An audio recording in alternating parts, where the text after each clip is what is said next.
I cannot wait. I cannot wait for the countdown to stop.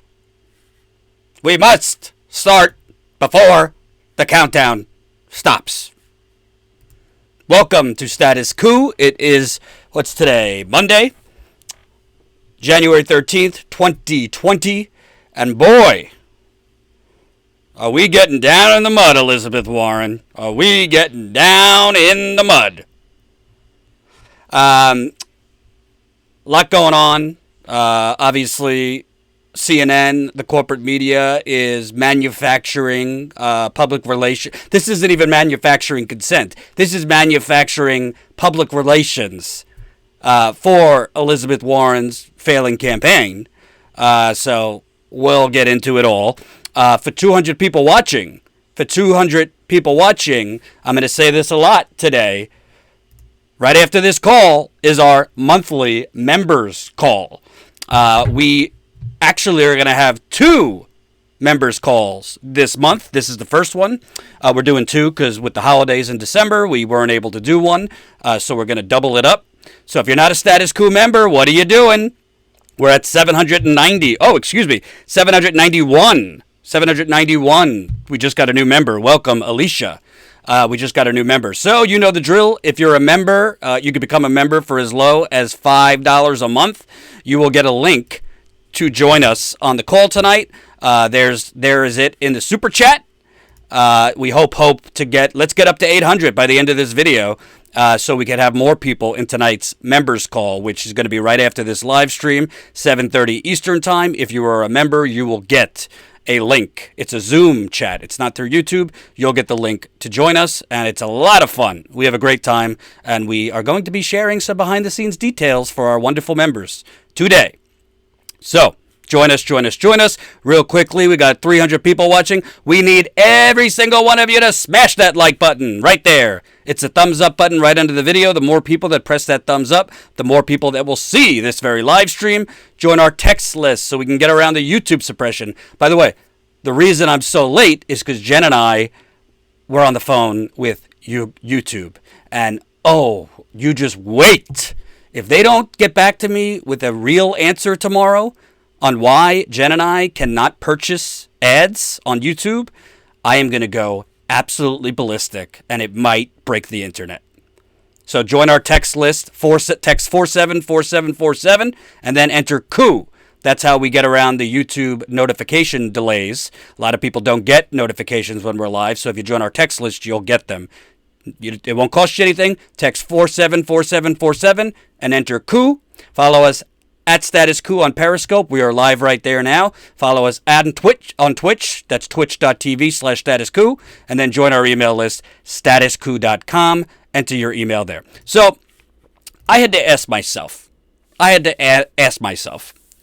Jordan, take your Bernie blinders off for a minute. You can't be biased. You got to look at this like you would look at any other story. And I'm going to start with Bernie's calling for his volunteers to go around trashing Elizabeth Warren, because that was the first scandal that began yesterday.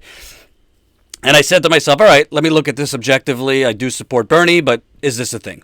So the first thing I did was, I have sources in the Bernie Sanders campaign. I said, can you guys show me the screenshot of the Slack channel? Because for those of you that are unfamiliar, the faux Elizabeth Warren, Bernie Sanders war started yesterday when it was reported that Bernie Sanders' campaign has a script for volunteers to go around in Iowa and trash Elizabeth Warren. Trash her by telling voters she's our second choice, but she appeals more to highly educated and more, higher income individuals. That's trashing. So I said, can I get a screenshot of this? So the volunteer in the Slack channel sent it to me under the condition that I don't post it, because they could get in trouble for sending a journalist anything from the Slack channel. So for those of you that don't know, campaigns operate in Slack. It's like a instant messenger or whatever. So do a lot of companies. So obviously I'm going to honor that. I'm not going to show it to you, but I could tell you I looked at the screenshot. Whoever posted in the Slack channel a quote script was a volunteer. Jen, who's in the super chat, can tell you, thank you, Mike Thompson, getting us started. $2 in the super chat. This is a super chat. So if you're feeling super, even as Bernie's under attack, let us know there. Thank you, Mike. $2. So it was a volunteer who posted, it was deleted, so I can't see what he posted, he or she, but posted basically a sample script of what to say when going around to canvass for Bernie. A paid staffer that is in charge of the chat immediately deleted it, saying, we have a policy, we are not here to discuss negative issues, and we're not here to talk negative about other candidates. Here's the Bernie issues page for your reference, meaning here's the issues page, Bernie Sanders policies, for those of you going around canvassing, door knocking. So this was the big hubbubaloo that Politico ran with. Literally a volunteer who knows who the volunteer is, as Jen could tell you in the super chat, anybody. It's not so hard to sign up as a volunteer and then get in to the Slack. So it literally could be anybody who posted that. It was not an official document from the Bernie Sanders campaign made by paid staffers of the Bernie Sanders campaign. And by the way, even if it was an official document, so what? By the way, I cover politics for a living. Jen covers politics. A lot of you are volunteers. Every political campaign that is worth its salt, every political campaign that is intelligent. Thank you, Lawrence, $5 in the super chat. Love that super chat sticker. Bravo. Any political campaign worth its salt has talking points for other candidates. Meaning, if you knock on a door and Betsy opens the door and says, oh, thanks, but I'm for Joe Biden, the campaign would be armed with facts about Joe Biden to tell that nice Betsy in Iowa. That's just political campaigning 101. Do you think Congresswoman Alexandria Ocasio-Cortez, when she was door knocking, wasn't armed and her volunteers weren't armed with something to say about then Congressman Joe Crowley? What idiocy is this? And by the way, even if this script was fully from the Bernie Sanders campaign, which, as far as I could tell, it was not an official Bernie Sanders campaign document, they weren't trashing her. They said, yeah, she's our number 2, but her voting base is X, Y, and Z, and what they were saying is factual. She appeals more to more highly educated, higher income people. And by the way, I'm here to say there's nothing wrong with that. It's not a bad thing to have a master's degree. It's not a bad thing to make a little bit more money. It doesn't mean you're Satan. I don't think Bernie Sanders has ever, or anyone I know in the campaign, has ever said, this makes you, a sellout, or you're not one of us. There are plenty of people with advanced degrees or that make a little bit more that are progressive. But to win the Democratic primary, to win against Trump, you have to appeal. This is just numbers. This is just data. You have to appeal to more than just highly educated and higher income folk. Ask Hillary Clinton. She didn't do that so well in the states that mattered among people making $50,000 or less and people with only high school degrees. So it's not a knock to say, yeah, Warren's our number 2, but she appeals to a more narrow base that is not going to defeat Donald Trump. But the thing is, and again, I'm saying this was not an official campaign. This was not an official campaign document for the Bernie Sanders campaign. But the same thing that Hillary Clinton's campaign did in 2016, Warren is now doing because they can't compete with Bernie Sanders on actual policies. They have to resort to distraction and identity politics, which brings me to the second piece.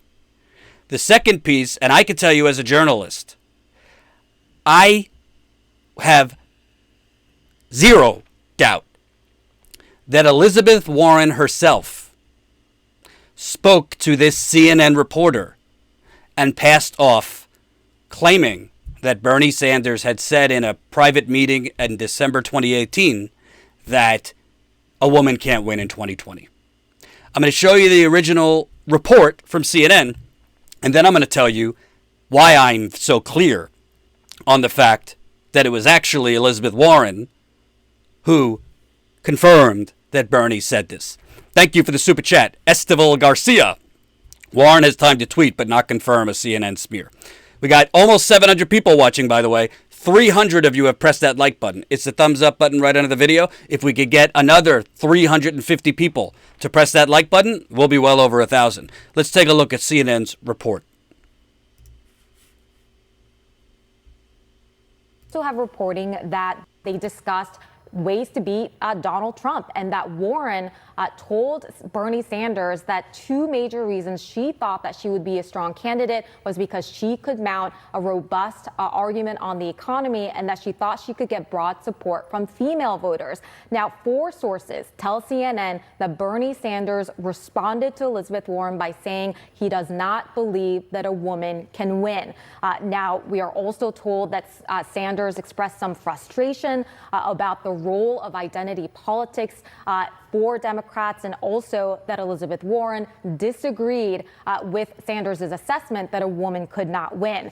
Now, the Warren campaign did not comment in response to this story, but Bernie Sanders has just sent this statement to CNN. I will read it in full. He says, "It is ludicrous to believe that at the same meeting where Elizabeth Warren told me she was going to run for president, I would tell her that a woman couldn't win. It's sad that 3 weeks before the Iowa caucus and a year after that private conversation, staff who weren't in the room are lying about what happened. What I did say that night was that Donald Trump is a sexist, a racist, and a liar who would weaponize whatever he could. Do I believe a woman can win in 2020? Of course. After all, Hillary Clinton beat Donald Trump by 3 million votes in 2016. So, Brianna, not only is Bernie Sanders aggressively pushing back, he is now accusing the Warren campaign of lying. Well, it's interesting because the Warren campaign isn't commenting. Elizabeth Warren could say, no, that's not actually, the conversation hasn't happened. So that's really important to note that, Gloria. But I wonder.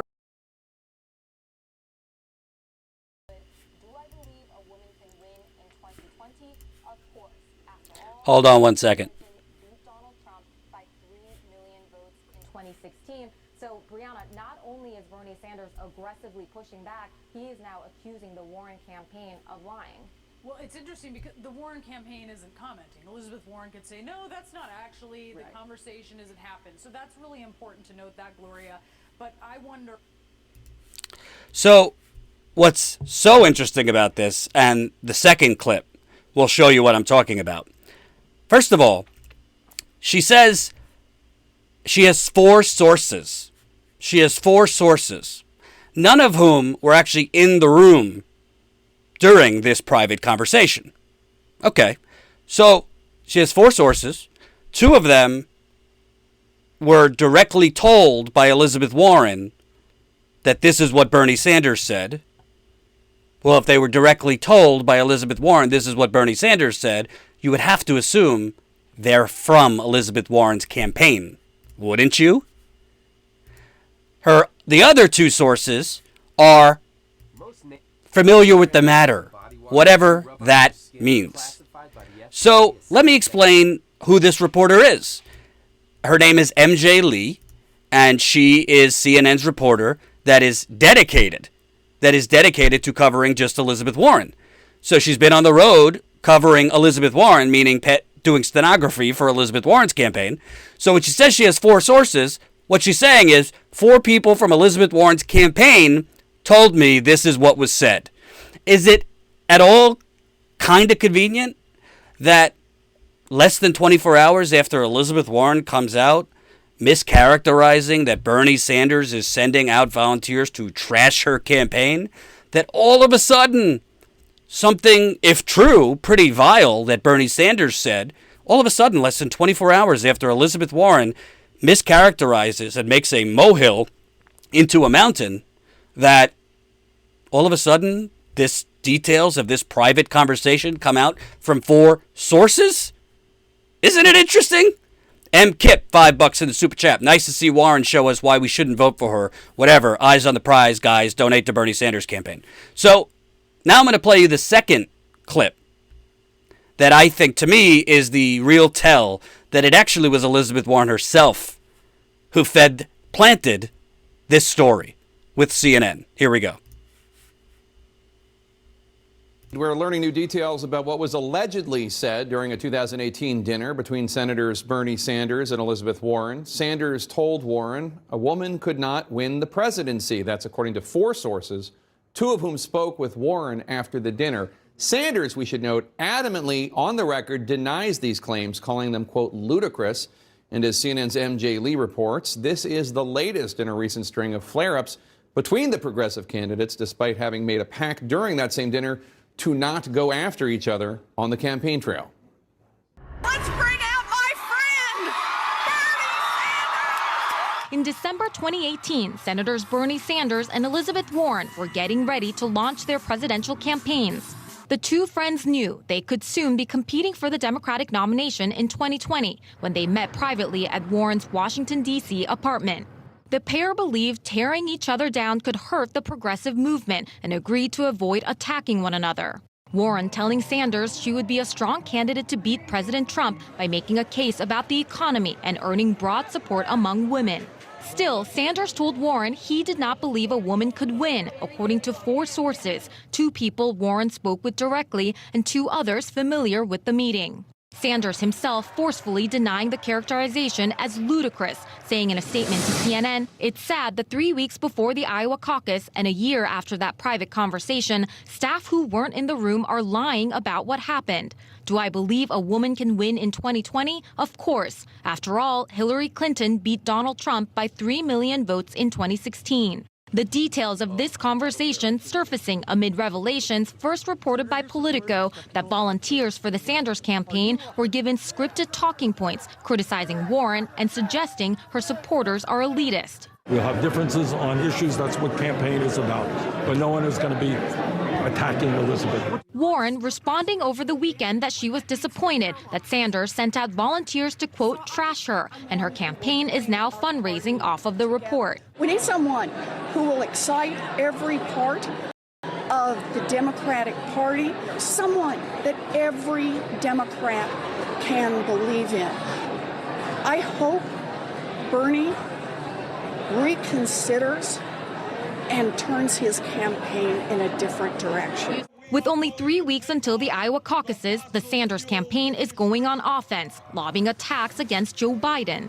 Sanders' senior campaign advisor, Jeff Weaver, releasing a statement targeting Biden's record on the Iraq war, writing, "It is appalling that after 18 years, Joe Biden still refuses to admit he was dead wrong on the Iraq war." And Sanders' national co-chair, Nina Turner, penning a South Carolina op-ed, bashing Biden's record with African Americans and claiming Biden has repeatedly betrayed black voters to side with Republican lawmakers and undermine our progress.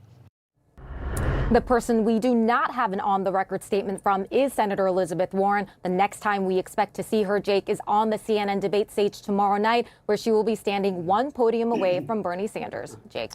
Interested to hear what she has to say. MJ Lee with The Scoop. Thank you so much. Let's chew over all this. First of all, Jen Psaki, let me just ask you, do you believe it? Do you believe that Bernie Sanders said something to Elizabeth Warren along the lines of a woman can't win? It's hard to envision in a meeting between them, to his point, him saying to her, "Oh, you're running, a woman can't win." But I think a lot of women in the Democratic Party do believe that Bernie Sanders is not for a woman being at the top of the ticket because they are still burned by 2016 and the feeling that he was not on board with Hillary Clinton. He didn't endorse early. He didn't come on board. He didn't encourage his supporters to get behind her. So there's a lot of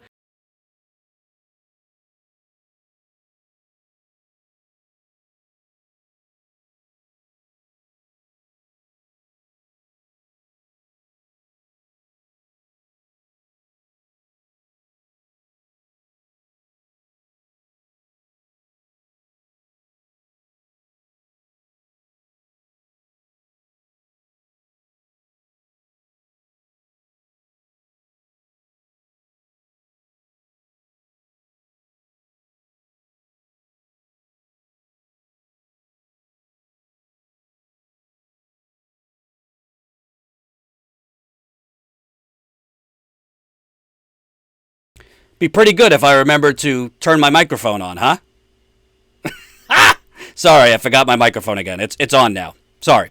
So, sorry that I played that long clip, but there is a way to tell journalistically that Elizabeth Warren herself planted this story with CNN. And I'm about to tell you. So, journalistically, obviously you have on the record, which is just if I interview you or we speak, it's on the record. Then there's on background. On background means you could use what I'm telling you, but you can't attribute it to my name. So, if I'm talking to, I don't know, Betsy, and Betsy makes a comment on background, I could say a high-level source with so-and-so said this, but not use Betsy's name. And then there's obviously off the record where you can't use any of what you're saying. So the reporter said the only person who hasn't spoken on the record is Elizabeth Warren. And then, if you watch closely enough, Jake Tapper kind of smirked. What that means to me, Elizabeth Warren spoke to this reporter on background. Meaning, Elizabeth Warren told this reporter that Bernie Sanders, in a private meeting in December 2018, said, I don't think a woman is the strongest candidate or could win.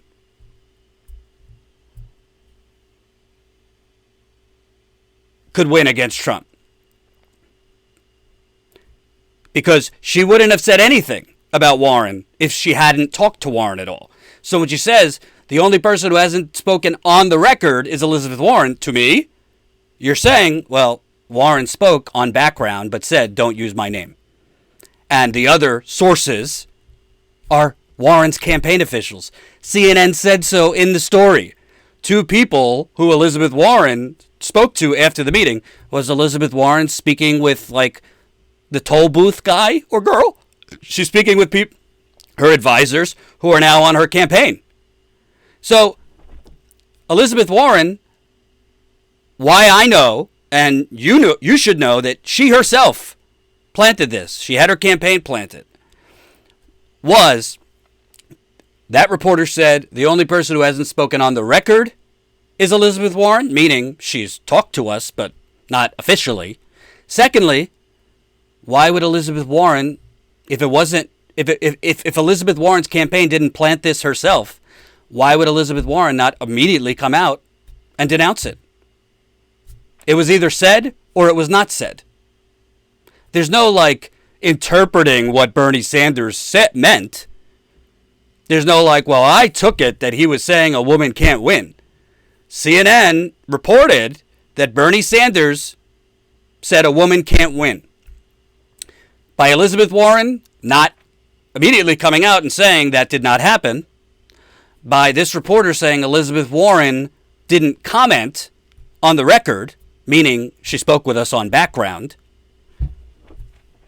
It's very clear what's going on here. It is Elizabeth Warren, frankly, desperate to resuscitate her campaign.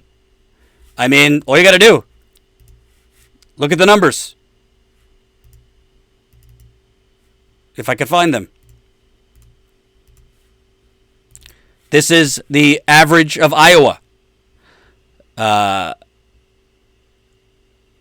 Biden, Bernie, basically in the lead there. Buttigieg in third. Warren, distant fourth. Then you look at New Hampshire. Biden, narrowly ahead. Sanders, right behind. Warren in third. Buttigieg in fourth. Well, you're starting to see Bernie Sanders really just pulling in the left. It was a close call for a little while, but Bernie Sanders just got the endorsement of the local SE IU in New Hampshire, who went against the national union and said, we're endorsing Bernie Sanders. The national union did not want to endorse. Bernie Sanders has gotten key endorsements in Iowa among progressive groups. So what is Elizabeth Warren's play here? It is to pull a Hillary Clinton circa 2016. Cry sexism, cry Bernie bros, and you can't challenge Bernie Sanders on the issues. You can't challenge Bernie Sanders on policy because he is more progressive than you. So what are you going to do? You're going to throw sexism at him. And frankly, it is consistent with other reports that Elizabeth Warren was trying to save her campaign by wooing women. This is from Bloomberg. Democratic candidate Elizabeth Warren, who has seen her national lead dwindle on the eve of the Iowa caucuses, is turning back to a block of voters she once appeared to have locked up, women.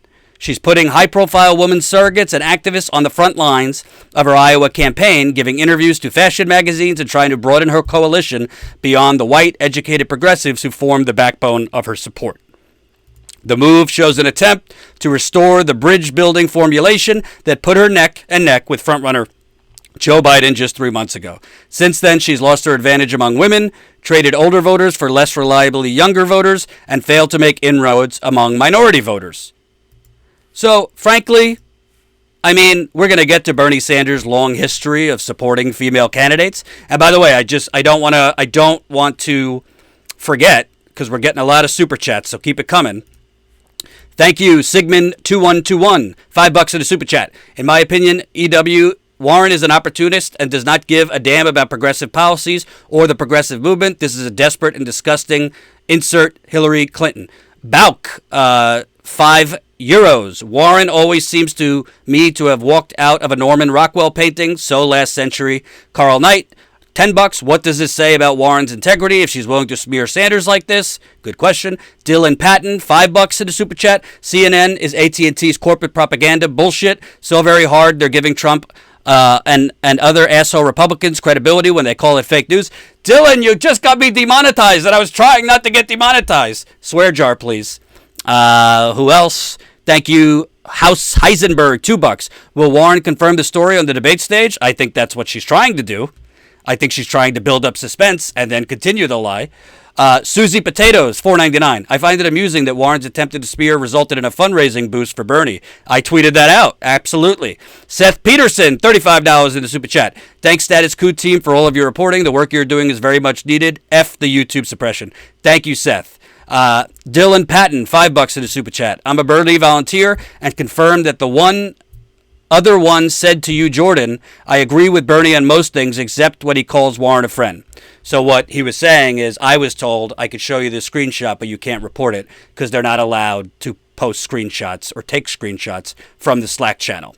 And for the 1,100 people watching, if you don't know, right after this call, 7:30 Eastern tonight is our monthly members call. Join us as a Status Coup member for as low as $5 a month. It will help fund our aggressive in-the-field reporting. Do you see anybody else in the field exposing the oligarchy, exposing water contamination, exposing Biden, Warren, Buttigieg? That's where we've been. We got a lot more places to go. We have no corporate funding. We are funded by you. We are 791 members strong right now. Let's get to 800 by the end of this live stream. I hope more of you will sign up so you could join our video call. Just so you know, it is statuscoup.com/join, and the video call, if you become a member before 7:30 Eastern, 4:30 Pacific, you will get the link to join. You don't have to be on video. Jen and I will be, but you could mute your video if you don't want to be on video.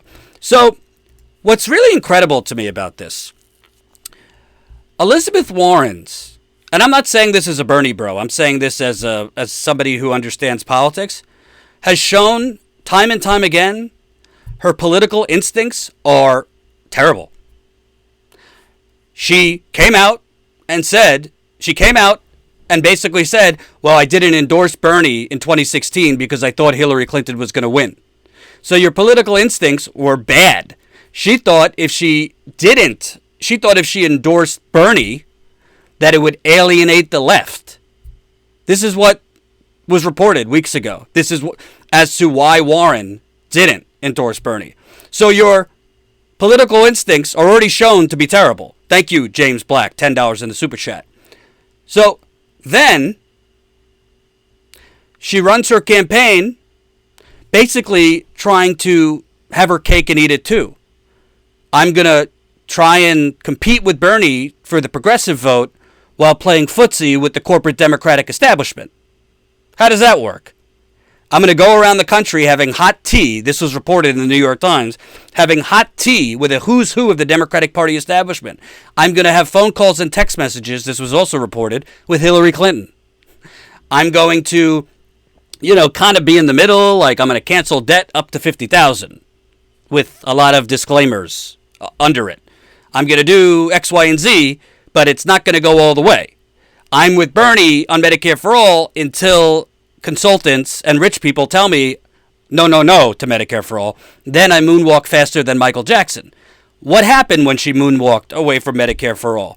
Contrary to the corporate propaganda as to why Elizabeth Warren has fallen in the polls, it's because she showed she doesn't have true conviction. People like Trump, not because of policy, because he's a great marketer. He's obviously full of shit, but he knew how to market it. And he seemed like he had a spine. People like Bernie, not everybody agrees 100% with Bernie, but they know they're consistent. There's a new era in politics, which social media and digital media has helped, where people actually know your record. They know whether you're being consistent. And if it looks like you have a public and private position, if it looks like you are going to flip-flop, then people are pushed away by that. Jen just texted me something. So what's amazing to me is Elizabeth Warren, after all of these political missteps, now thinks the way to save her campaign, and I can't get in her head, but I assume she thinks that if she came out with this, she knew CNN would run with it because CNN is corporate propaganda. Literally, what CNN did is the equivalent of like if, I don't know, Nina Turner, Jeff Weaver, Fez Shakir, and name a fourth, told me that Elizabeth Warren said something in a private meeting with Bernie Sanders, and I then reported it with no other sources.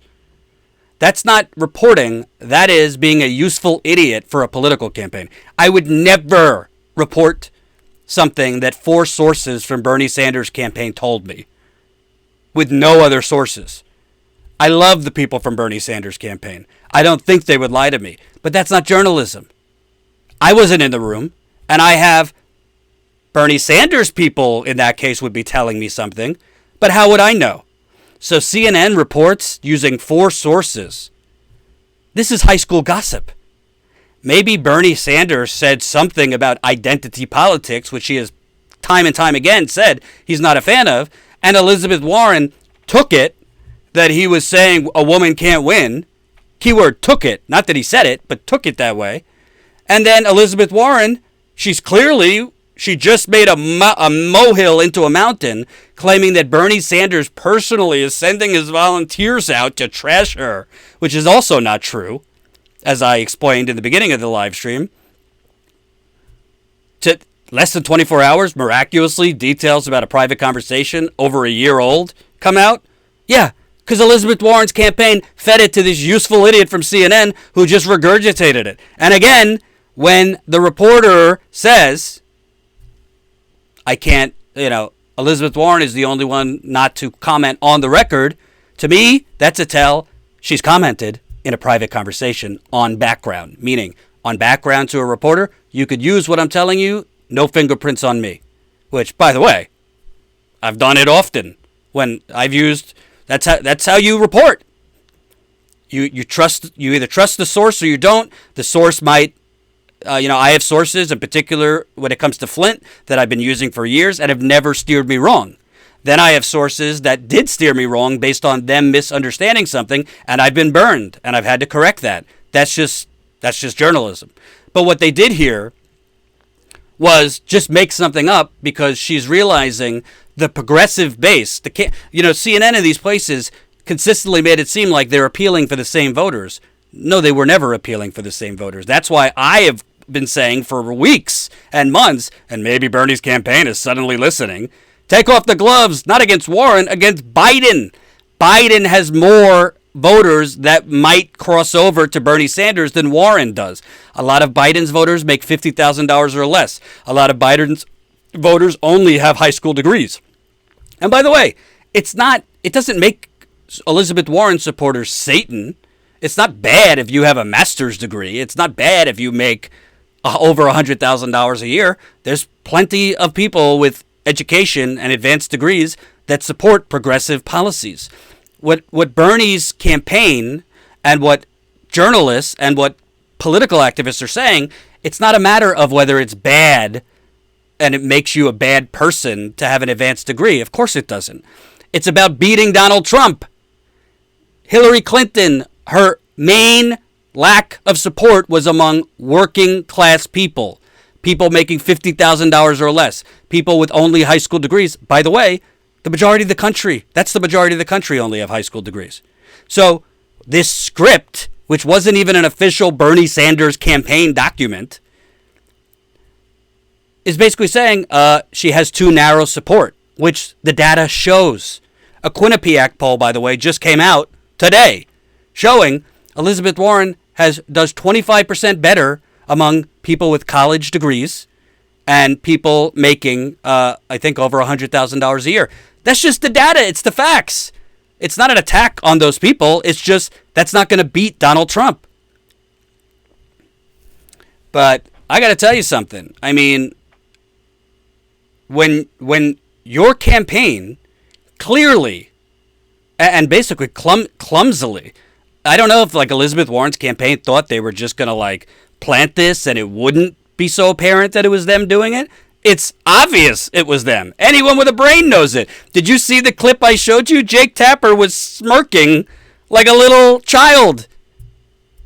And then they say, so they invent the story out of thin air, and then they say the alleged story, and then Jake Tapper asks the guest, do you think he said it? Well, if you have to ask your guest, do you think this is true? Why are you reporting it if you don't think it's true? Why are you reporting it if you don't know this is what is said? How would you know it was said? You don't have people other than from Elizabeth Warren's campaign saying it. Wouldn't you say, wow, that would be terrible if this was said, but I really have to find some other source. Do you know how many things I've been told by political campaigns or let's say a Flint resident or this and that in my mind I feel might be true, but I have no way to verify it, so I don't report it? Thank you for the super chat. Cheryl Tyler, $20. Elizabeth Snowflake Warren is plummeting in the polls. Telling another lie won't help this time. Liz, it's desperation. Time to drop out.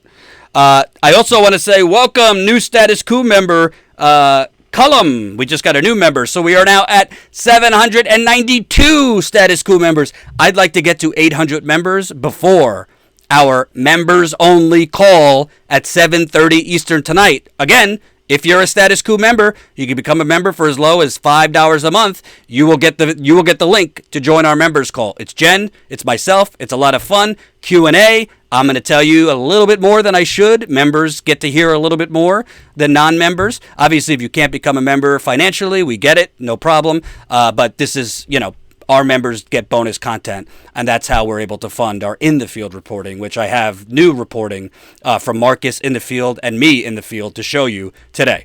So obviously this isn't true. I'm not saying it as a Bernie person. I'm just saying it as a journalist who has critical thinking skills. Like, of course Elizabeth Warren's campaign planted this. And honestly, I think it's already backfiring. Just from my tweets, I see more and more people saying, I'm going to donate to Bernie Sanders. This is despicable. I mean, it's ridiculous. This is high school gossip packaged as journalism. Not only did Bernie Sanders come out strongly against this, his campaign manager came out strongly against it and basically called out Warren, we need you to speak on this now. Here we go. women's rights. You go back to 1988 when he was urging women to run. Well, our response is that it is a lie. You have 4 anonymous sources, as I read in the CNN. None of whom went on record. I don't believe Elizabeth Warren has commented on it or said it directly.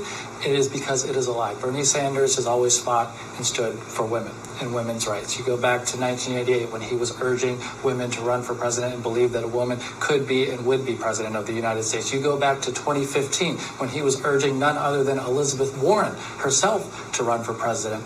Now you have 3 weeks before the Iowa caucus, you have some anonymous sources out there who want to throw bombs and suggest that Bernie Sanders is someone he isn't. You get it. It's politics. This isn't beanbag. People want to come at us. Everyone's coming at us right now. Come at us. That's fine. But don't spread lies about Bernie Sanders. We know who he is.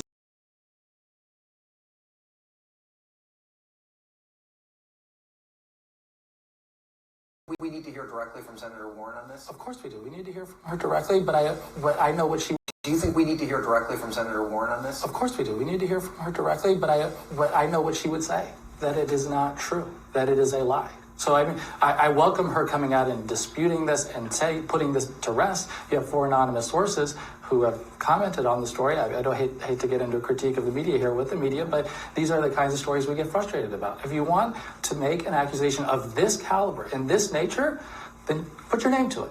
But you have 4 anonymous sources saying stuff that isn't true. There are only 2 people in the room. It was Elizabeth Warren, it was Bernie Sanders. They both believe that wasn't what happened.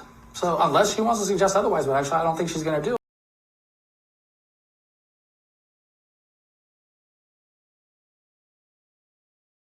So there is another element to this.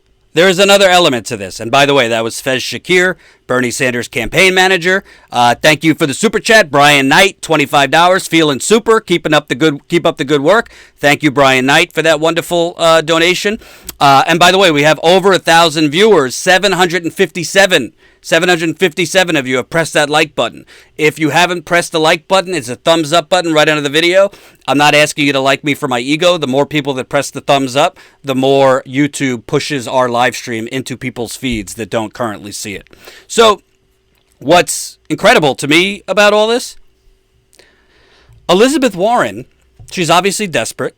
She obviously thinks, as I showed you before, her main way to revive her campaign is to double down on appealing to women. She thought if she did this, it was going to maybe pick off some of Bernie's female support to go to her. People would be disgusted with Bernie. Maybe she thought it would galvanize her troops.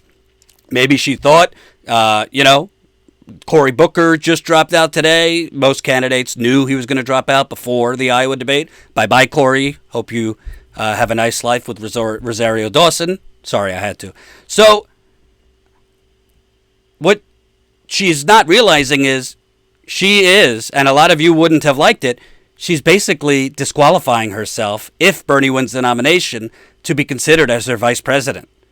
Do you think Bernie's going to choose her to be vice president? I don't think so, after this.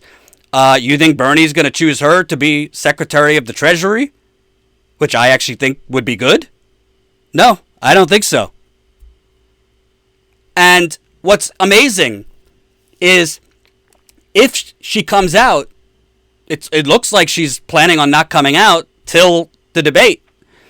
If she comes out and then says this didn't happen, then the question becomes, why did you take 24 hours to just shoot down something that didn't happen? And I know I'm live. I'm seeing some people tweeting out that some people's sources say that Warren embellished this. Well, I don't know who those people's sources is, so I'm not going to repeat it.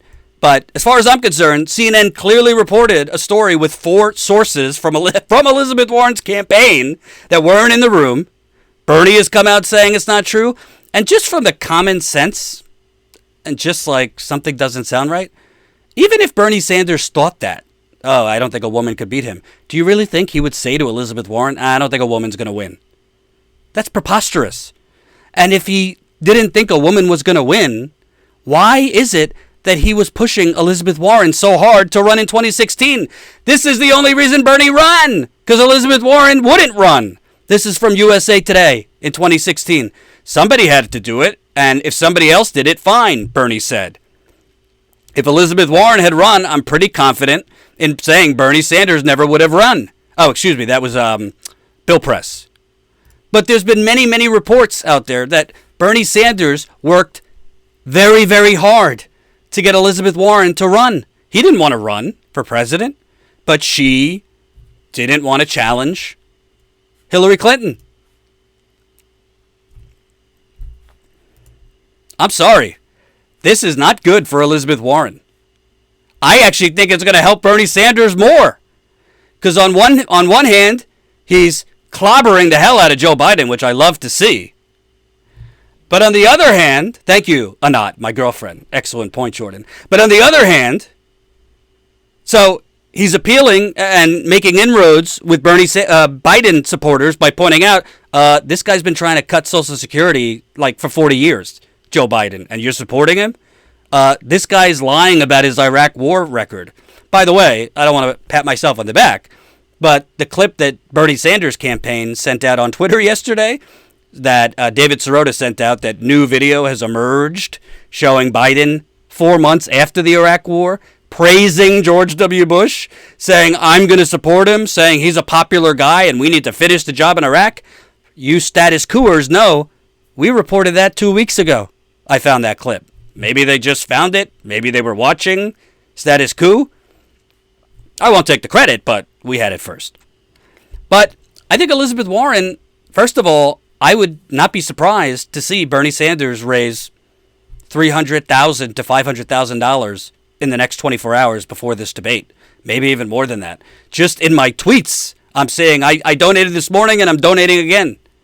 And the truth is, oh, did I miss Super Chats? I'm trying. We're getting a lot of Super Chats here. Copernicus Tinker, $2. Bernie won't nominate her even for dog catcher. Steve Jacob, $2.79. Do you think Hillary and Warren will back Bernie? Do I think Hillary Clinton will back Bernie? I think there's a better chance of Hillary Clinton and Bill Clinton sleeping in the same bed tonight than that ever happened. No, I don't. So, lastly, I mean, let's just look at history. This is what Bernie Sanders has said. The real issue is not whether you're black or white, whether you're a woman or a man. In my view, a woman could be. The real issue is not whether you're black or white, whether you're a woman or a man. In my view, a woman could be elected president of the United States. The real issue is, whose side are you on? Are you on the side of workers and poor people, or are you on the side of big money and the corporations?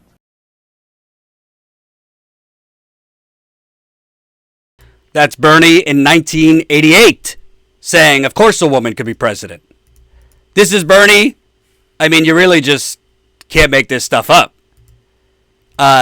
This is Bernie talking to the children in 1987. Madeline Kunin, and Governor Kunin is a woman. Has there ever been a woman mayor? Not in Burlington. There have been, and there are women mayors all over the country. There's a woman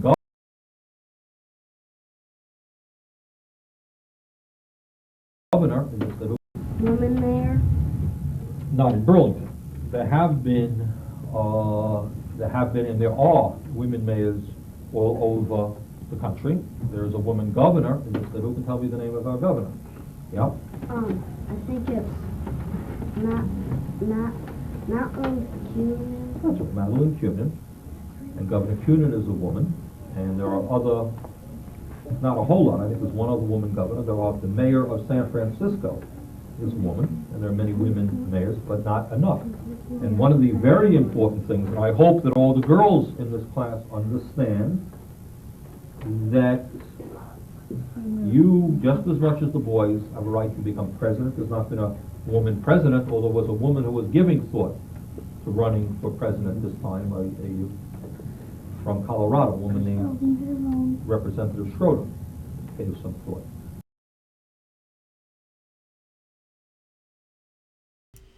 I mean, the man is going to little kindergarten classes, telling the children, listen, little girls, you have as much a right to run for president than the boys do. Are you kidding me? Somebody said it's the Russians. Well, my God, these super chats are coming hot and heavy. I don't want to miss them. All right, super chats. Ruth P., I donated more to Bernie because of this shit. Thank you, and thank you for the $2 to us. Ian Steller, 270. Warren is perfectly positioned to drop out. Kush Renata, $5. It's hilarious how establishment drones forget how the internet works. And fuck Warren for smearing Bernie. Trump would destroy her in the general anyway. Steve Jacob, 279. It's like Trump's tweets in reverse. Ha. Oh boy. And by the way, do you know who's really loving this right now? More than anyone else? Joe Biden, Wall Street, who, by the way, just came out. Joe Biden's campaign chairman rallies Wall Street donors for a big fundraising push ahead of the primaries. Joe Biden's campaign privately met with some of Wall Street's top donors last week in an attempt to rally them around the former vice president. Steve Ricchetti, the chairman and one of Biden's closest advisors, gathered with about 90 financiers Wednesday and an investment banking firm, Evercore, according to people with direct knowledge. Oh, who are these top donors there? Just the wonderful people like Roger Altman, a legendary D-bag investment banker. You also had Blair Efron, Blackstone's chief operating officer. You know, the same Blackstone that is the largest investor in fossil fuel projects around the world. Oh, you had Citigroup's executive, Ray McGuire, Centerbridge Partners. Oh my God, it's like a murderer's row. Jen, our wonderful, wonderful co-founder of Status Coup, sent me the quick research on this. Roger Altman, Evercore founder, who was rallying the troops, the Wall Street generals, to give Biden those max donations and eat caviar and drink champagne with him. College friend of Bill Clinton, present in Whitewater scandal, one of the top 20 investment bankers. Evercore earned $24 million trying to keep General Motors out of bankruptcy. Oh, my God. Oh, my Lord. Former Deputy Treasury Secretary Altman resigned in 1994 following revelations he tipped the White House off to criminal referrals made by Resolution Trust investigators related to Madison Guarantee. Altman, a college friend of Clinton's, angered both Republicans and Democrat senators after giving conflicting testimony. So that's just one. Then you have Blair Efron, major investor, began his career in investment banking in the early 1980s and built up a reputation as one of the leading bankers in the consumer products industry, and for the past 10 years since founding Centerview has been one of the industry's top generalist bankers across several industries. At UBS, which was part of the global financial crash, responsible for that. Oh, General Electric, Time Warner Cable, what a great list he invested with. Then we have, again, Blackstone COO, Jonathan Gray. Blackstone is, out of all corporations, number one investments in fossil fuel projects. They're also making money off of the Amazon burning. So this is benefiting Joe Biden because nobody is looking at this. But this is also benefiting Joe Biden in another way. And that's why, frankly, Owen Johnson, $5? Can you please post the Shalonda Witherspoon interview as a separate video? I want to post it on social media. Yes, it's coming tomorrow. I'm just waiting for one detail. So yes, we are posting that. It's coming tomorrow for sure. Christy Zira Mayer, $5. What do you think about Bernie using a hologram while he's in the Senate during the impeachment trial? Great idea. Tell the Bernie campaign that. There's another element here. There is a real chance, and people talk about this all the time, but there is a real chance that no candidate will have the necessary number of pledged delegates to win on the first ballot at the DNC convention.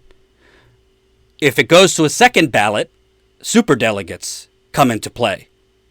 Well, if Warren is basically in a desperate attempt to make Bernie Sanders look like a sexist Bernie bro. If Warren is essentially throwing out lies to make Bernie Sanders look bad to her supporters, then at the convention, it's possible that the majority of Warren supporters, who are not actually the most progressive voters, corporate media has been saying, oh yeah, they're both playing to the same voter. No, Warren has been playing to Hillary Clinton's voters more than actual progressives. It's possible that Warren's voters will not move to and give their delegates to Bernie. If that were the case, Bernie would not have enough pledged delegates to win the nomination, meaning Joe Biden and his lifeless campaign might be able to get those delegates to come to him. So even though today, in January, Bernie supporters have a right to be upset, this is propaganda, this is unverified crap, you would have to think Bernie Sanders is a bold-faced liar if he's claiming this isn't true. You'd have to think his campaign manager is a bold-faced liar. But Joe Biden is licking his chops because this friction between Bernie and Warren, put aside whether you like Warren or not, Bernie might need Warren's pledged delegates. He might need Warren's delegates to give their delegates to him if he's going to win the nomination. If he doesn't win on the first ballot, he's not going to win. Superdelegates are not coming to Jesus and supporting Bernie Sanders. They're going to scream till they're blue in the face, oh, George McGovern! So Joe Biden is licking his chops because the more that CNN and then the other outlets focus on this, there's no attention on the fact that Joe Biden has a bunch of Wall Street fat cats literally in desperate pleas because he can't raise money in a grassroots way. Joe Biden is literally sending out fundraisers with the subject line, please give me $5. I'm not making it up. Joe Biden is literally going around. Let me see if I have it. I think I took a screenshot. Yeah. Joe Biden is literally going around. Hold on. Let me put it in. Biden 5. The screen's going to go black for a second because this is the wonderful production we have here. Do.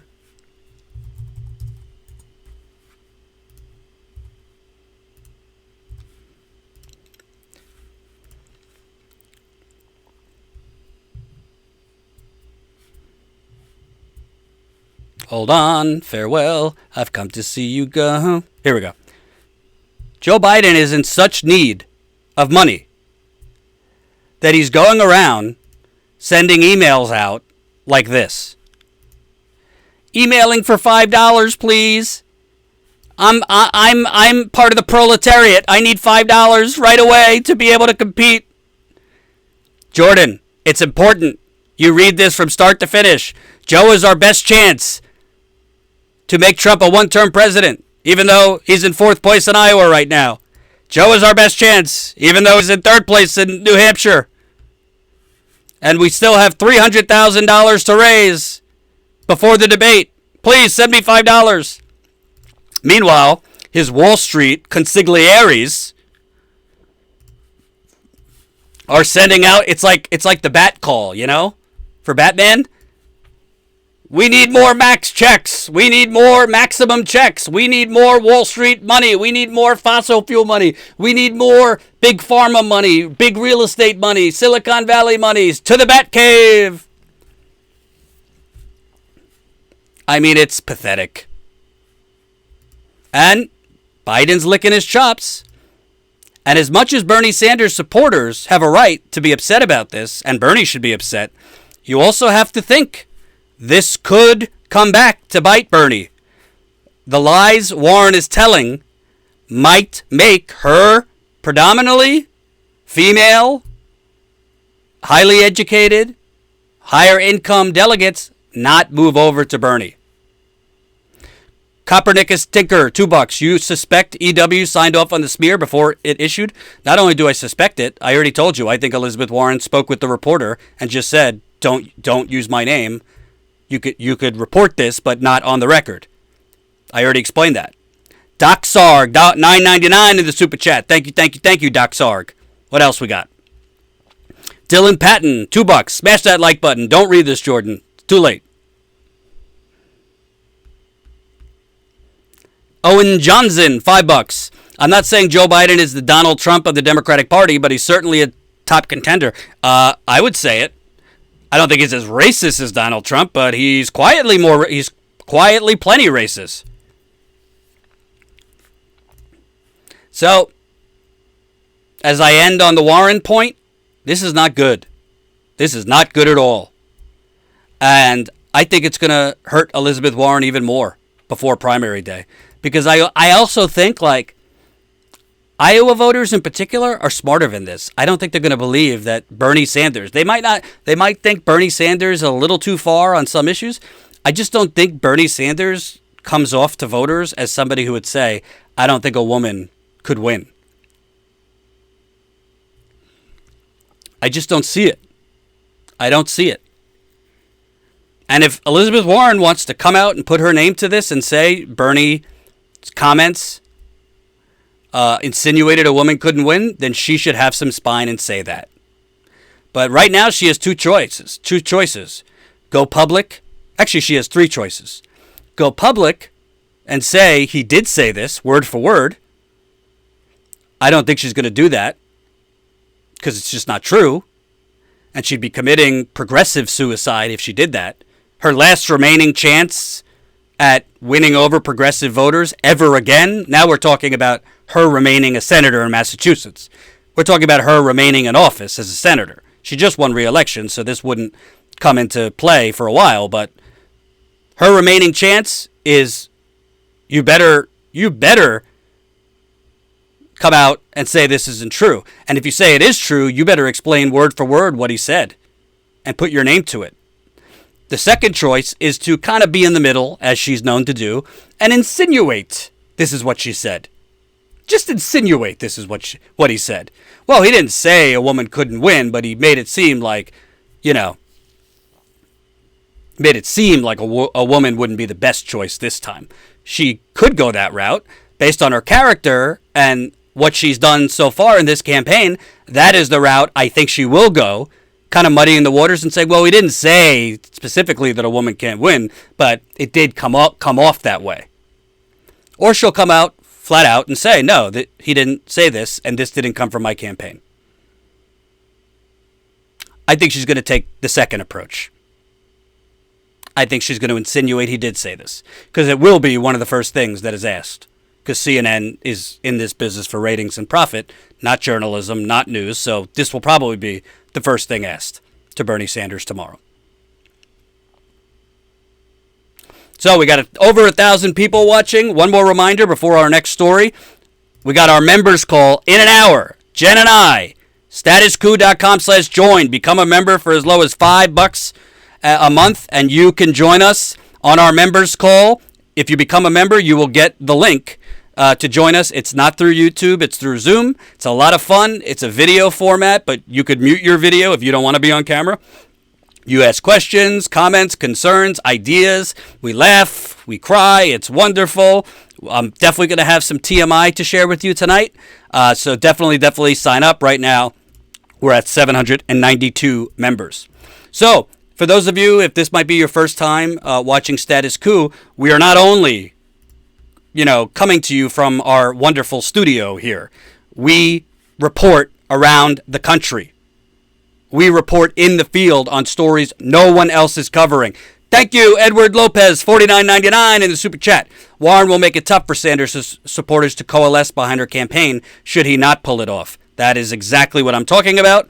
I think this is a big problem for the convention. Jack G, $99.99. Thank you so much. That is so generous, that amount. Thank you, Jack Jean. Love it. Appreciate it. $2 from G. Everyone requests a refund. I bet she will retwacked. So we go in the field to cover the stories no one else will. So recently I was in South Bend, Indiana, exposing Mayor Pete Buttigieg, for the gentrifier he is, and for somebody who had a lot of police cover-ups under him as mayor, somebody who had a lot of corruption under him as mayor, and somebody who, to me, it's clear as day, there was definitely different attention paid to the white community and the developers and the wealthy than there was for the black part of town.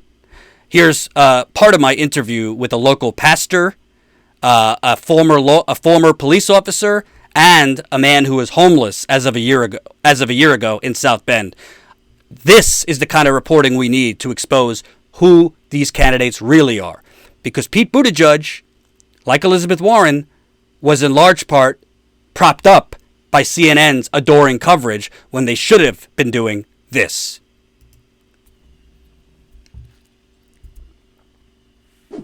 Hey, it's Jordan here in South Bend, Indiana, and I think we're going to have an actual real discussion here, unlike the debate last night. I'm with Pastor Mario Sims, Derek Dieter, a longtime South Bend police officer, veteran of legal enforcement, Larry, who's also involved here in the church and homeless active.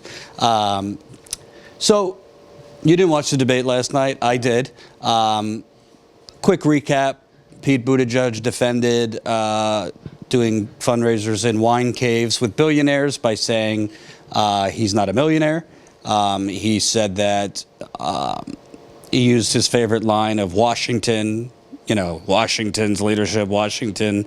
He's talked about the false choices, said we can't have purity tests. Meanwhile, the last 3 days I've been here in South Bend, you had police officers on hot tape reenacting a scene from Django Unchained, glorifying the KKK. A homeless man just froze to death. The police department came out with a new body camera policy, but nobody knows what it is. This is kind of scandalous to me as an outsider, but to you all, this is just your average Monday, Tuesday, Wednesday? Unfortunately, it is. It's hard to convey with words the impact of Mayor Pete Buttigieg's 8 years have had here. As an activist for a long time, I've had a chance to see South Bend go through periods of transition. This mayor has been so different in the way he interacts with people. And I really shouldn't say interact, because unless you're in the in crowd, he won't interact with you. He just simply won't interact. And so he doesn't receive input from anyone outside of his circle. Even when it comes to issues with regard, the greatest thing that's so funny, sad, was the protests outside the police department, and you have these this angry crowd with a lot of black people, and they're saying, we want you to do something and investigate the situation, and if you got to do it if you want our vote. And he looks at him and says, but I don't want your vote. Like, at least you could come up with something better than I don't want your vote. He just seems to be tone deaf at best, not caring at worst. And so what we see, particularly our ministry is specifically deals with the homeless. And what we've just seen is a pattern of him being neglectful of care and concern of those who are needy. And when I talk about needy, I'm not just talking about black people. I mean, the black homeless are probably 30–40% of the homeless population. But his lack of caring is across the board when you're talking about homeless. You noted the guy that froze to death. That shouldn't be. I mean, if you stop and think over the last 3 years, it's kind of like a game where along about August, September, the light bulb goes on in his office and he realizes, well, we got to do something about the homeless. Okay, well, it gets cold here every year about the same time. But he waits till August, September, and then so there's a debate of where the homeless are going to be housed in a weather amnesty. And the answer has always been to one of his cronies. He always throws just north of $100,000 out to someone that has a relationship with him to effectively lease a building from November, December, January, February, March, and April to provide limited, and Pastor Larry can expand on that. When I'm talking about limited, you know, typically it's under 60 beds divided between men and women, which is nowhere near what we need. But he's done, this is a Rhodes Scholar, and he's empowered homeless working groups. We sat a couple times in the homeless working group thinking that he would take our input. He's not interested. You know, he does this to say we have a homeless problem, and then what he does is take that homeless problem and I'm going to give some money to a crony. And the crony then doesn't answer the homeless problem, which is why you had a man outside frozen to death. And that's been a pattern. Each year, if you look, there's money spent on renting a building, and then the next year, there's more money spent on renting another building, and the reality is that why didn't the city just plan on buying a building? Or you have the school corporation's building sitting over here vacant. The old school corporation, which is what, 3 or 4 floors, certainly has capacity to house people. That never came into play. This is it. He spends $28 million on the Howard Park skate rink. I mean, okay. And then when they open it, it's not open to the public. Okay, and then you park a $650,000 boombox to entertain the skaters. $650,000 could house a lot of homeless people. We made a proposal, Pastor Larry, I think you remember, we made a proposal to the city for under $600,000. This building is 50,000 square feet. We have a gym. We have a kitchen. Last year we fed between December 3rd and April 15th. We served 4,000 hot meals. We had on average 50 people a day coming in from Monday to Friday. We have the capability and also the expertise to solve the city's housing problem, homeless housing problem. They ignored it and in turn spent $600,000. This is interesting to me because the media nationally has kind of painted him, oh, this guy's a real intellectual. He's a Rhodes Scholar. He was a McKinsey consultant. He's very analytical, understands technology and analytics and blah, blah, blah, blah, blah. It doesn't seem like it's either intentionally disregarding certain things or doesn't thoroughly plan for things like amnesty for the homeless, or there's been huge traffic jams created by his Smart Streets initiative, things like that. It seems like there are deficiencies in his planning or, frankly, lack of concern to plan. You know, I don't question his education. I think that's wonderful. You know, that he's a Rhodes Scholar. He attended Harvard. I think that's great. But it doesn't translate into simple human caring.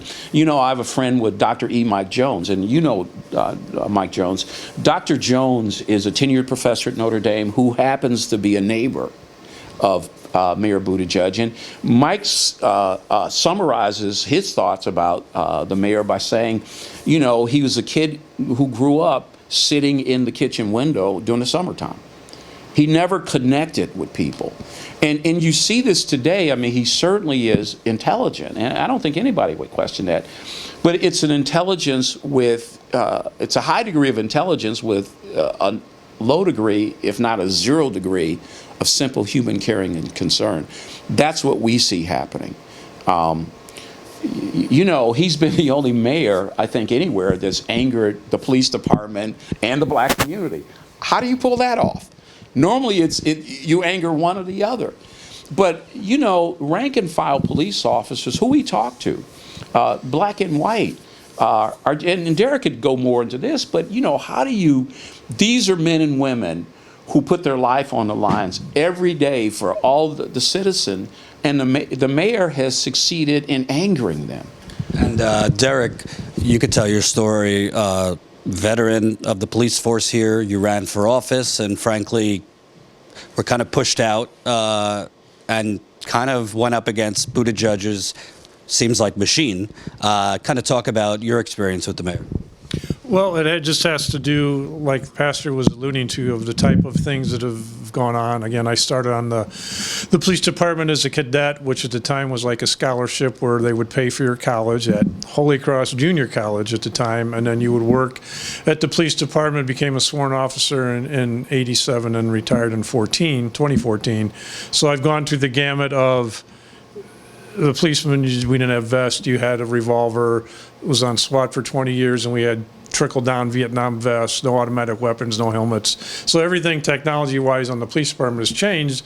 But at the end of the day, like Mario said, just because you may have been the smartest kid in your class and went to phenomenal schools, which is great, there's a whole different level of what happens on the street and what happens to people.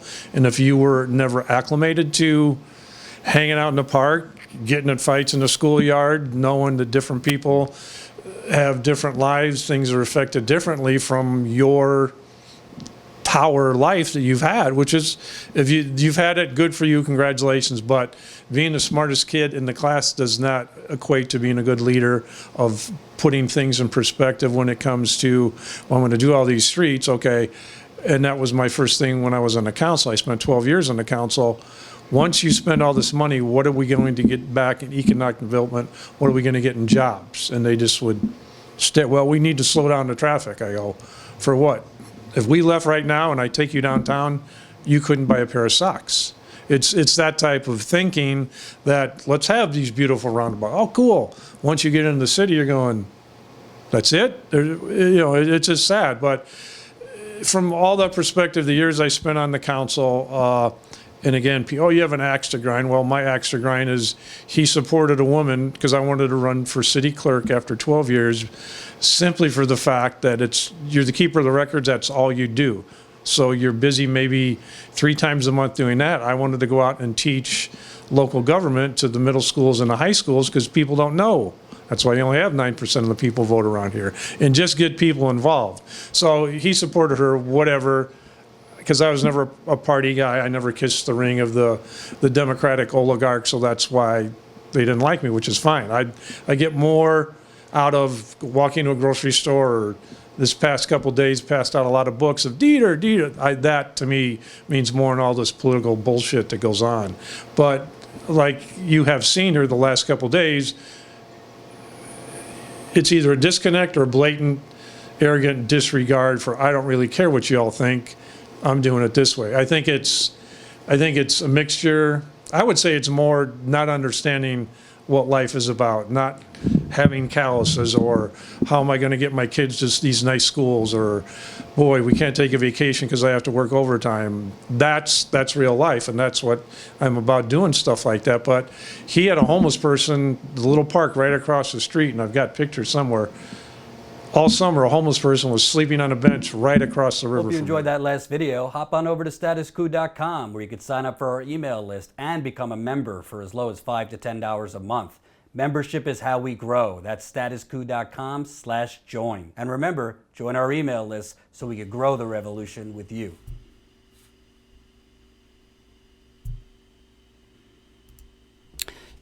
That was Pastor Mario Sims and Derek Dieters, who used to be a police officer with the South Bend Police Department. There is going to be other parts to that interview. We spoke for an hour, so we cut it up into multiple parts. But all of this information about Mayor Pete was out in the open, and the reporters from CNN, MSNBC, Washington Post, New York Times, Associated Press, who have been in South Bend, haven't reported most of it. We were able to report it because you funded us to be there. So keep on keeping on. And as a reminder, we're now almost a little over a half hour till our monthly members call. By the way, we're doing 2 members call this month because last month in December, because of the holidays and some other things, we weren't able to do our monthly members call. So we're making up for it double this time. So definitely join us. We're now at 792 Status Coup members. So I hope there's more of you stragglers to sign up in the next half hour, and you will get a link. For those of you, I saw some comments, oh, I'm a member, I haven't gotten a link. If you don't see the link, which you should have gotten, just email us, info@statuscoup.com. That's info@statuscoup.com, and you will get, we'll send you the link. It's through Zoom to join us, and I'm feeling excited for the call tonight. I think we're going to have a lot to discuss tonight. So, one more video from our In the Field reporting to show you and on Buttigieg again. So we have Marcus is out there in Iowa freelancing for us. So Marcus was covering, he didn't cover this rally last night, but there was a Pete Buttigieg rally last night, and basically some protesters, Black Lives Matter protesters from South Bend, interrupted because they want the mostly white voters supporting Pete Buttigieg in Iowa to know what his real record was. So they started interrupting, screaming out things, and then Buttigieg supporters, to like drown them out, again, drowning out black protesters, started chanting, "Boot edge edge, boot edge edge, boot edge edge." So because we were on the ground in South Bend, and we spoke with activists and residents and built sources and relationships, I was able to contact from Black Lives Matter South Bend and say, hey, was that you guys? And he was like, yes. Yeah. So I was like, oh, would you talk to Marcus? So Marcus, in a blizzard, by the way, drove out to interview these Black Lives Matter South Bend activists to ask them, why did you drive the long distance from South Bend, Indiana to Iowa City, Iowa, to protest a Pete Buttigieg rally? Let's take a look at their conversation. Again, this stuff you're not going to hear on CNN, not going to hear it on MSNBC. You will at Status Coup. And by the way, there's not a lot of independent outlets with way more resources than us doing this kind of reporting. Keep on signing up. Again, we want to get to 800 members by the call tonight. If you've been on the fence, you can become a member for as low as $5 a month.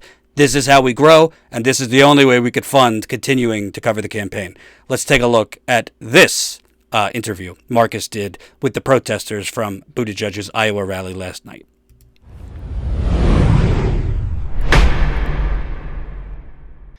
Last night, a group of protesters from South Bend, Indiana, came to a Pete Buttigieg event in Des Moines, Iowa, and shouted down the mayor during his campaign event.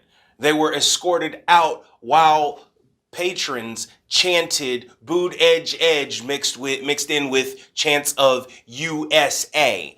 I sat down with those folks last night after the protest to discuss why they came after the mayor.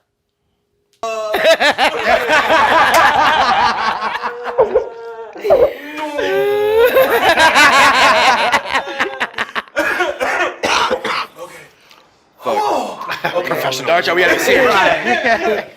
No. We're gonna keep all this black joy. Don't worry about it. Black people could be mad. They're gonna get this black joy today. I know that. Lord have mercy. But so you guys just protested. Like, we're literally a couple hours outside of the event where y'all crashed Pete Buttigieg's event. Yeah. Kat, or actually, before we even get started, can we just have everybody go down the line? Yeah. I will start with Kat, and then everybody can just introduce themselves, explain why y'all are here, how you're affiliated with Black Lives Matter. Yeah.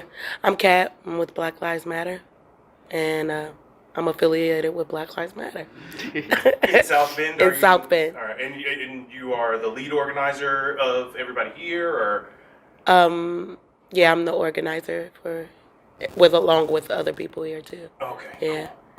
I'm Anthony.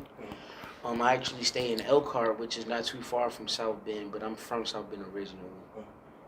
My name is Chris. I'm also a member of Black Lives Matter South Bend. My name is Emmanuel. I'm a member of Black Lives Matter South Bend. My name is Ouija. I am a member of HARM, Hoosier Anti-Racist Movement. Okay. All right. So can we talk about why you guys decided to hop in your cars, get a hotel room? Like, that's time, that's money. We'll get to the money piece in a little bit because there are accusations on Twitter. And in all across the media, but you spent time, money, and effort getting out here to come protest an event of the mayor of your city that's currently running for president. So can we talk a little bit about why you came out and what you were trying to say when you were silenced by his crowd? Sure. Okay, so that's a two-part question. So I'll start with the first part.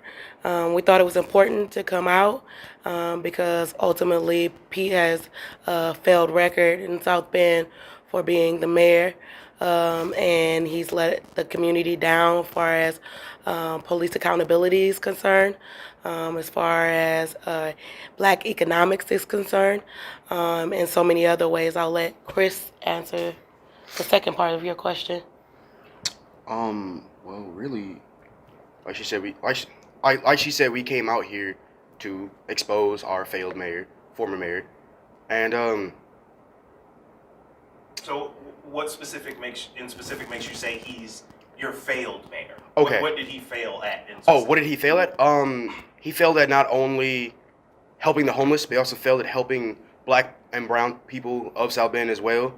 He had a plan called 1,000 Homes in 1,000 Days, where he tore down nearly 1,000 homes, but only rebuilt actually 5.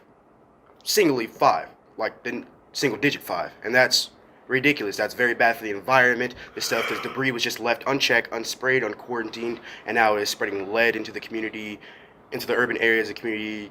Catherine actually here works with the NNN, or sorry, what is the NNN for? I'm sorry. Yeah, the near northwest neighborhood. But something I was also thinking of too is he has this sort of 80s sort of trickle down economic ideology of what a community can be. So you look at the community of South Bend, there's a lot of investment in stuff downtown, a lot of buildings going up, a lot of new multiple story housing units, trying to get in a lot of technology jobs. But if you look at a community like South Bend, it's where it is its strongest is within its neighborhoods. Now, what his ideology was, if we can build up the strong community center, it's going to trickle down to all the neighborhoods.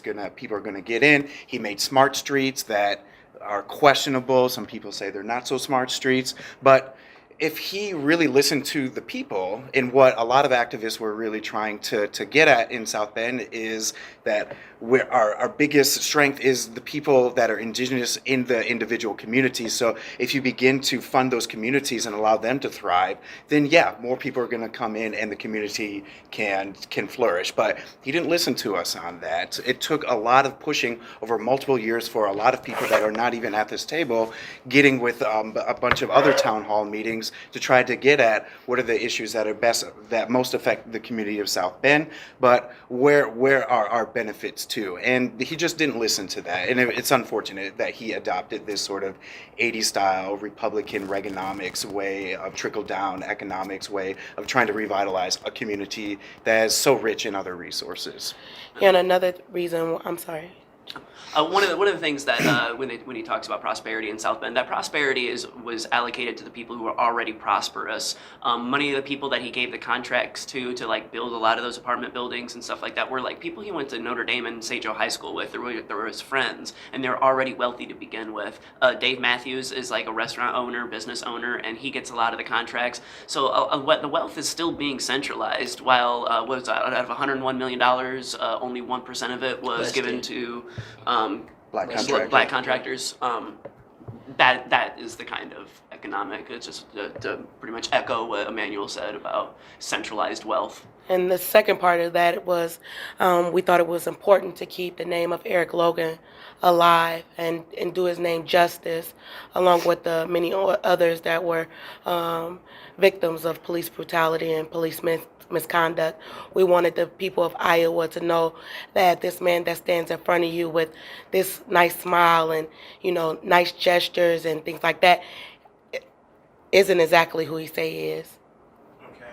Now, kind of transitioning to Iowa, I've been here for a little while, and something that a lot of folks have been raising their voices about for a long time in regards to the Democratic primary starting here in Iowa is that Iowa is one of the whitest states in the country. Yeah.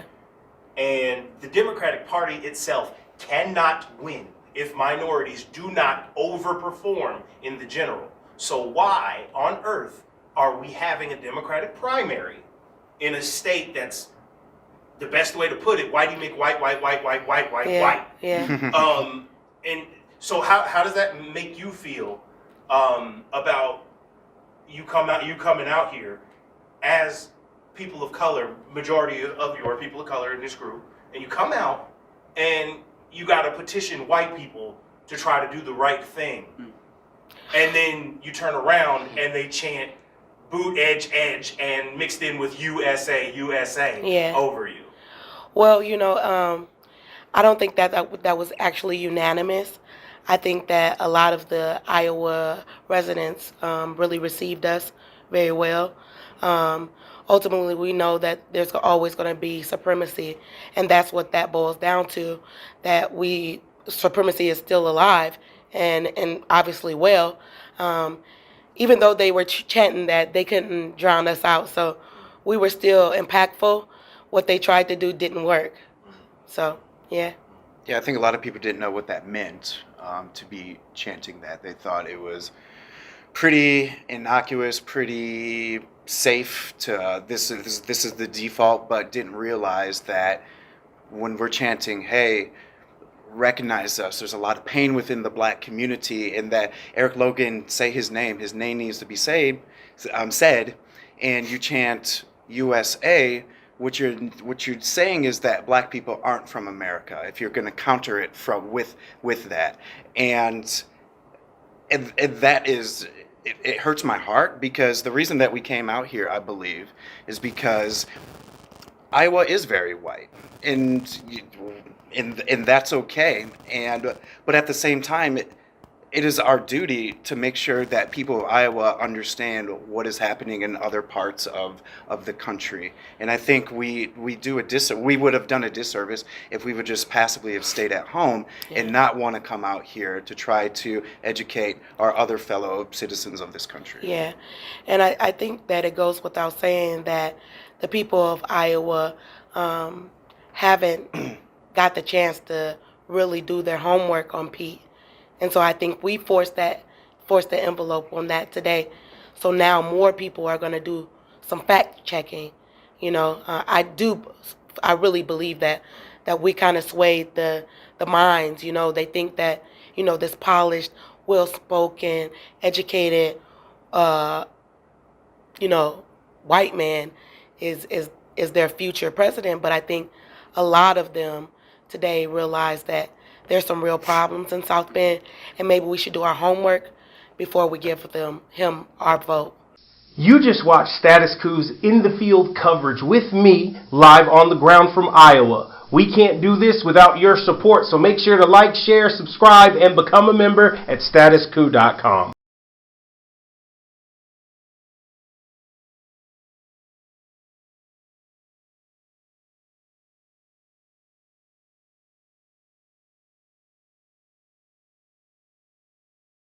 Maybe we should do our homework before we give him our So that was activists with Black Lives Matter from South Bend who made the trip to Iowa City, Iowa, that Marcus drove in a blizzard to go see. So, and interviews. So we appreciate that. That's part one. It was a longer interview, so we cut it up. So there's going to be a part 2 and part 3. But frankly, it's just amazing to me.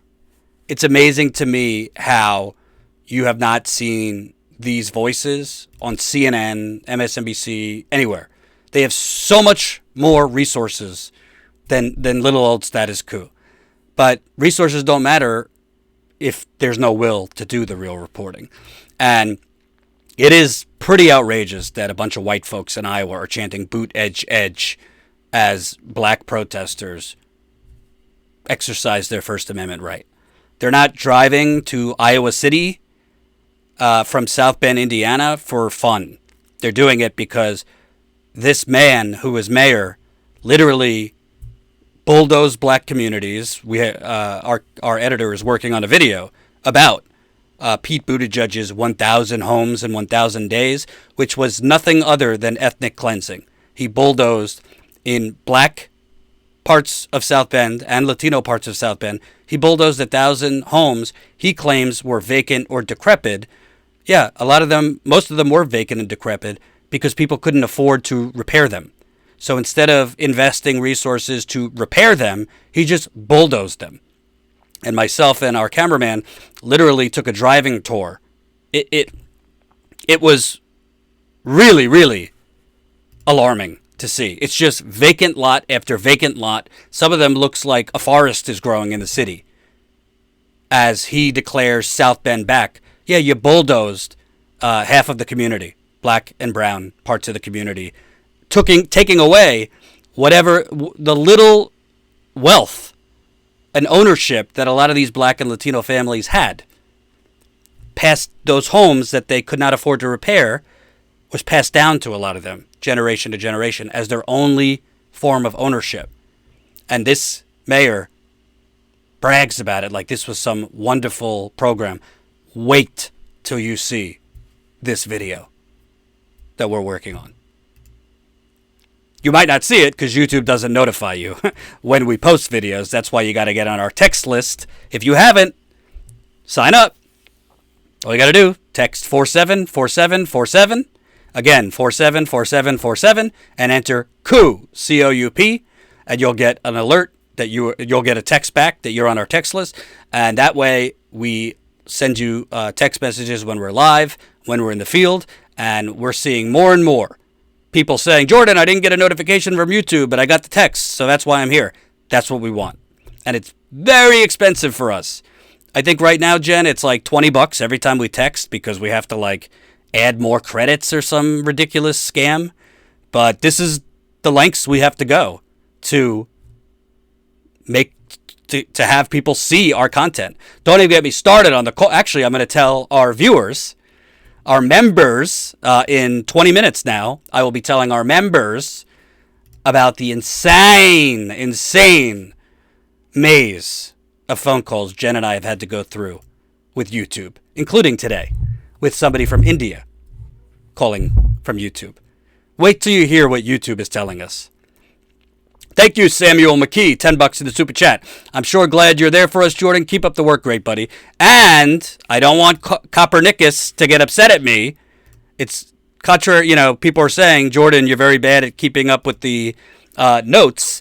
Well, it's the super chats are coming hot and heavy. Like, so when you're live and trying to like deliver the news and your comments and switch things, Jimmy and other people have a director and a producer. I don't. I'm literally like myself going to the clips and things like that.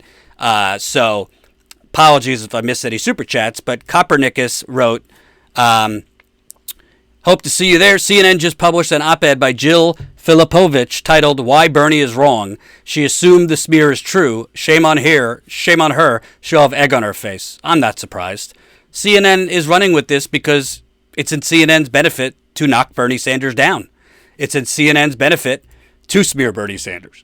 They don't want Bernie Sanders to win the Democratic nomination, so they're going to post essays from a women's rights activist who's assuming this is true, even though it's very clear it's not true that he said this, and they're just going to run with it. I guarantee you, you will start hearing old advisors from, not old, but like advisors from Hillary Clinton's campaign will come out saying, shame on Bernie.